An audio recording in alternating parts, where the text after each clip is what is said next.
निश्चित भाव आज गोटे खुशी दिन 5 नंबर वार्ड रे लाइट उद्घाटन कार्यक्रम थिला।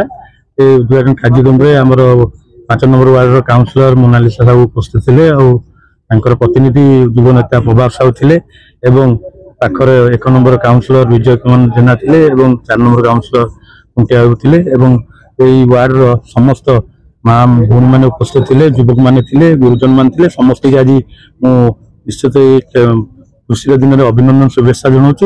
बहुत दिन है अपेक्षा थिला ये रास्ताटा ओमटी छकू मणि छक पर्यटन अंधार होता लोक मैंने बहुत असुविधार सम्मुखीन होते ये चोरी होता रास्ता घाट ठीक नथार गाड़ी पड़ जाते। आज मुझे धन्यवाद देवी कृतज्ञता जनाऊँ काउंसिलर प्रतिनिधि चेष्टार प्रचेषार आज आज 60 ऊर्ध्व लाइट लगी खाली ओम छकू मणि छक नुह राधा मंदिर छकू रंपास ग्राम पर्यटन 60 ऊर्ध्व लगी। अनुरोध करमी सबू वार्ड काउंसिलर को एमती प्रचेषा चेष्टा कर लोक समस्या दूर करूँ वार्ड को सरसुंदर करूँ।